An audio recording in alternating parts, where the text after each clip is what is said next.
అనుదినము దేవుని కృపావార్త కొరకు ఎదురు చూస్తున్న ఆత్మీయులారా, నేటి వాగ్దానంగా ఆమోస్ గ్రంథము 5:4 ఆమోస్ చాప్టర్ 5:4. నన్ను ఆశ్రయించుడి, నన్ను ఆశ్రయించిన ఎడల మీరు బ్రతుకుదురు. Seek me that you may leave.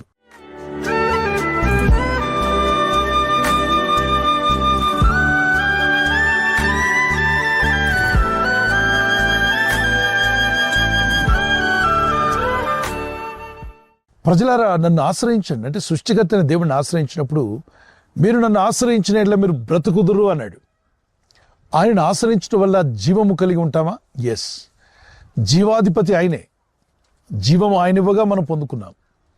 ఆదికాండం 2:7 నరుని సృష్టించిన విధానాన్ని చూస్తే మట్టి నుండి మానవ దేహాన్ని నిర్మించాడు. ఆయన చేతులతో నిర్మించిన ఈ మట్టి బొమ్మకు ఆయన జీవాత్మను ఊదినప్పుడు నరుడు జీవాత్మై నడుచుట ప్రారంభించాడు.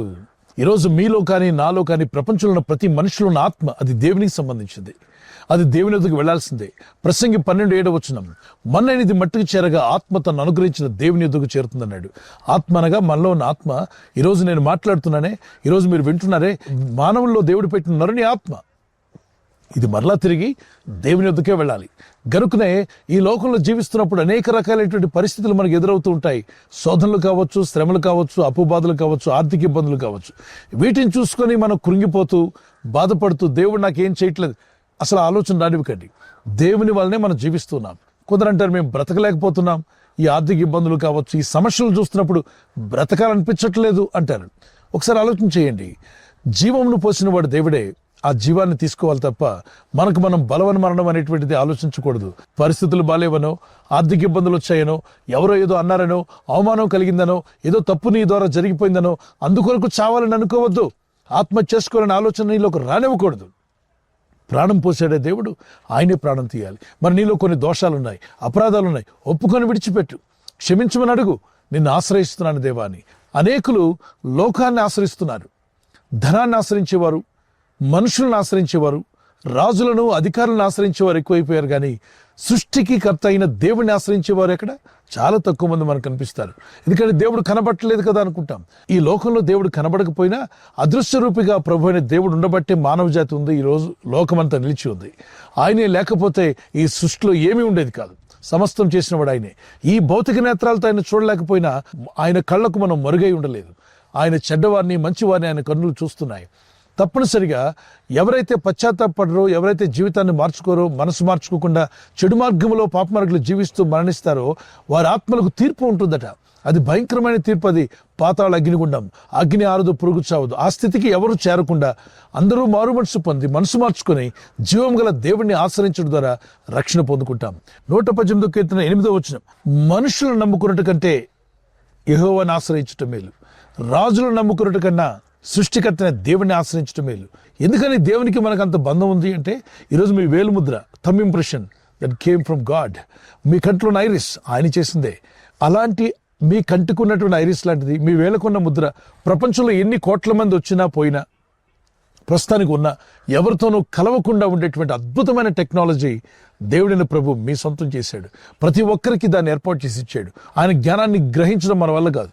అందుకే ఎప్పుడైతే నువ్వు ప్రార్థిస్తావో, ప్రభువా నిన్ను ఆశ్రయిస్తున్నానయ్యా, నీ కృప నాకు కావాలి, మేము బ్రతుకున్నట్లుగా నిన్ను ఆశ్రయిస్తున్నాను, నీ కనికరం చొప్పున మమ్మల్ని బ్రతికించు, మమ్మల్ని దీవించు, మమ్మల్ని ఆశీర్వదించు, ఈ చిక్కుల్లో నుండి విడిపించు.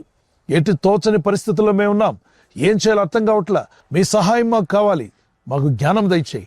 వివేకి మిమ్మల్ని ప్రార్థిస్తే కృపగల దేవుడు తన జ్ఞానమును వివేకమును అనుగ్రహించి మీరేం చేయాలో, ఏ విధంగా మీరు బాగుపడతారో, ఎలా అయితే మీరు చిక్కుల్లోని బయటపడగలరో, మీ శోధనలు ఎలా జయించగలరో, మీ శ్రమలను అధిగమించి ముందుకు వెళ్ళగలరో, ఆ ధైర్యాన్ని, విశ్వాసాన్ని ప్రభు ఉచితంగా మీకు దయచేస్తాడు.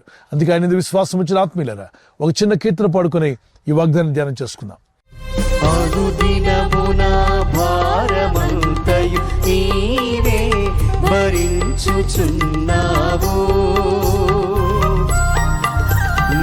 కష్టకాలమున నల్లాదుకున్న దేవుడవు నీవే. అనుదినమున భారమంతయు నీవే భరించుచున్నావు. నా కష్టకాలమున నల్లాదుకున్న దేవుడవు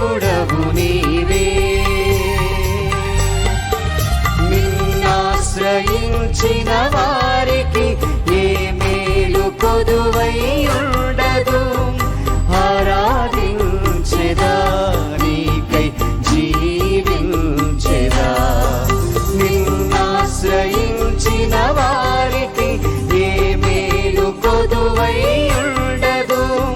ఆరాధించెదా నీకై జీవించెదా. ఈ లోకంలో జీవిస్తున్న ఆత్మీయులరా, శోధనలు ఎదురైనా, సమస్యలు ఎదురైనా, శత్రువులు ఎదురైనా మీరు చావరు. మిమ్మల్ని బ్రతికించువాడు దేవుడే. మీ సమస్యల్లో జయమిచ్చేవాడు దేవుడే. మీ కృపనిచ్చి మిమ్మల్ని నిలబెట్టి మిమ్మలను మీ కుటుంబాన్ని దేవునికి సాక్షులుగా నిలబెట్టగల శక్తిమంతులైన దేవునికి మిమ్మల్ని మీరు అప్పగించుకోండి. చిన్న ప్రార్థన చేసుకుందాం. పరిశుద్ధమైన మా ప్రియ తండ్రి, అయ్యా, వాగ్దానం చేస్తున్నావు, ఎవరైతే నిన్ను ఆశ్రయిస్తారో వారు బ్రతుకుదురు అన్నావు. మేము బ్రతుకున్నట్లుగా మీ జీవాత్మను మా మీదకు పంపండి. శక్తిని, బలమును అనుగ్రహించండి. రోగాలతో, బాధలతో, సమస్యలతో ఐసీలో ఎవరైనా ఉన్నట్లయితే ప్రభువు వారిని ముట్టి నీ వాగ్దానాన్ని పట్టుకొని నిన్ను ఆశ్రయించి ప్రార్థిస్తుండగా వారు బ్రతుకున్నట్లుగా నీకు సహాయం దయచేయండి. వారి వ్యాధి రోగములను వారిని విడిపించండి. స్వస్థత వారికి దయచేయండి. సమాధానం దయచేయండి. సమస్యలతో, శోధనలతో, ఇబ్బందులతో కృంగిపోయిన వారిని లేవనెత్తువాడు నీవే. ఇదిగో నీ నూతన బలం వారికి దయచేయండి.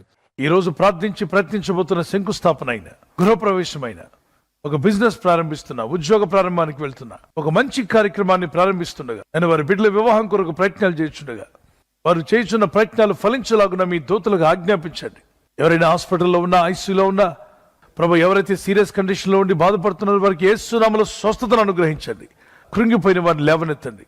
మీ గాయపడిన హస్తమును చాపి వారికి ఉన్న సకల రోగాల నుండి విడుదల ఇచ్చేయి. వారిని లేపి నడిపించడాన్ని సాక్షులుగా నిలబెట్టుకోండి. ఈ ఉదయకాలం ప్రతి రోగి యేసు నామములో స్వస్థత నొందునుగాక. తండ్రి, ఈ దినం ఎవరైతే ప్రయాణమై వెళ్ళబోతున్నారో, అది రైలు మార్గమైనా, ఆకాశ మార్గమైనా, బస్సుల్లో, వాహనాల్లో ఎక్కడ ప్రయాణం చేస్తున్నా, రోడ్డు మార్గంలో ఏ వాహనంలో వారు ప్రయాణం చేస్తున్నా, నీ ప్రజలకు కాపాడే దూతలను పంపండి. ప్రభు, ఈ లోకంలో వారు ఎదుర్కొంటున్న సమస్యలు, శోధనలన్నీ కూడా మేము జయించలాగున్న మీ ఆత్మ నడిపింపు, మీ ఆత్మ జ్ఞానం మాలో ఉంచి నడిపించి బలపరిచి మీరు ఆకడకు సిద్ధపరచమని యేసుక్రీస్తు పరిశుద్ధ నామములో అడుగుచున్నాము మా పరలోకపు తండ్రి. ఆమేన్. ఆమేన్. Thank for watching. Please subscribe, like, comment and share.